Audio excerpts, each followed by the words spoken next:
I think it's very difficult because they don't seem, it's very difficult to reach these children. I mean, I know from the gang members that I befriended that once these kids have kind of got out onto the street, nobody is actually responsible for them. It's quite extraordinary. And you don't hear from them, the authorities don't hear from them or see them again till they're 18 and have gone to prison. That's the first time they come across them, which is pretty horrific. But the other thing, I mean, you know, we've been talking about older children, but this was something that also happened to very young children.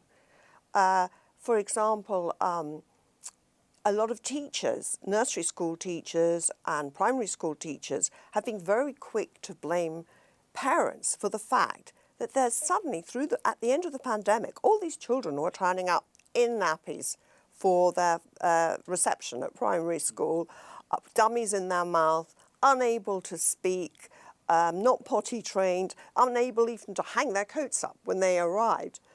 And so, you know, you think, oh my goodness, how dreadful. And then you go and talk to the parents themselves. And it was really heartbreaking because many of the mothers and many had had their babies just during lockdown. Right.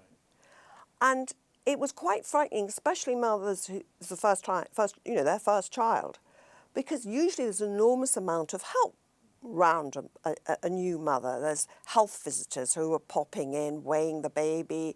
There's mother and baby groups where they can go along and chat to other mothers and compare what their babies are all doing.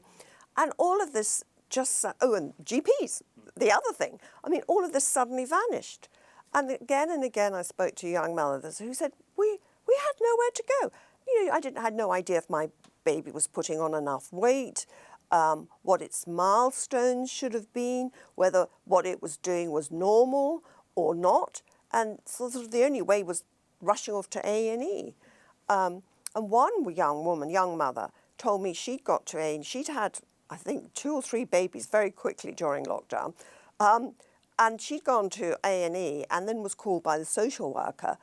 And as the social worker was interviewing her, the social worker discovered that this young mother had 2 children that no one knew about.